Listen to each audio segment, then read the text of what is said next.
আসসালামু আলাইকুম বন্ধুরা, আমার সামনে যে গ্যান্ডিংটি দেখতে পাচ্ছেন বর্তমান এই গ্যান্ডিং এর লাগানো আছে হলো সিরিঞ্জ ডিস্ক। এই সিরিঞ্জ ডিস্কটি দিয়ে আমরা একটি চিপিং সুন্দরভাবে ক্ষয় করে ফেলছি, কারণ বর্তমান যে ক্যাবিনেটের যে অবস্থা এখন, সেই ক্যাবিনেটে জায়গায় জায়গায় ফুটো করা থাকে, জায়গায় জায়গায় ফুটো করা থাকে না, সেগুলোকে সুন্দর করে বাড়ি দিয়ে ফুটো করতে হয়। এজন্য বন্ধুরা এই শক্তিশালী চিপিংটি আমি তৈরি করছি।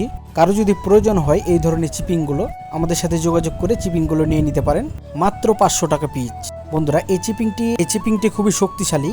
এই চিপিংটি আমি যখন রূপপুর পারমাণবিকে চাকরি করতাম তখন তৈরি করেছিলাম। এখন বর্তমান আমাদের এখানে যেই রডটি দেখতে পাচ্ছেন, এটা এক ধরনের স্প্রিং জাতীয় রড। এই রডটি পাওয়া যাবে না হয়তো রাজশাহীতে, এজন্য বন্ধুরা এটার দামটা এতখানি ধরেছি। বন্ধুরা দামটা যদি বেশি হয়ে যায় অবশ্যই কমেন্ট করে জানাবেন, এবং এই ধরনের চিপিংগুলো আপনারা নিজেরাই তৈরি করে নিতে পারেন ওয়েল্ডিং মেশিনের দোকানে যে, কিন্তু এই ধরনের রডগুলো পাবেন না। এই রডগুলো আমাদের ঈশ্বরদী রূপপুর পারমাণবিকের এক বিদেশি ওয়েল্ডার আমাকে তৈরি করে দিয়েছিল এটি। তো বন্ধুরা আবারও কোনো নতুন ভিডিও নিয়ে আপনাদের মাঝে হাজির হয়ে যাব। ততক্ষণ পর্যন্ত সবাই ভালো থাকবেন, সুস্থ থাকবেন। আল্লাহ হাফেজ।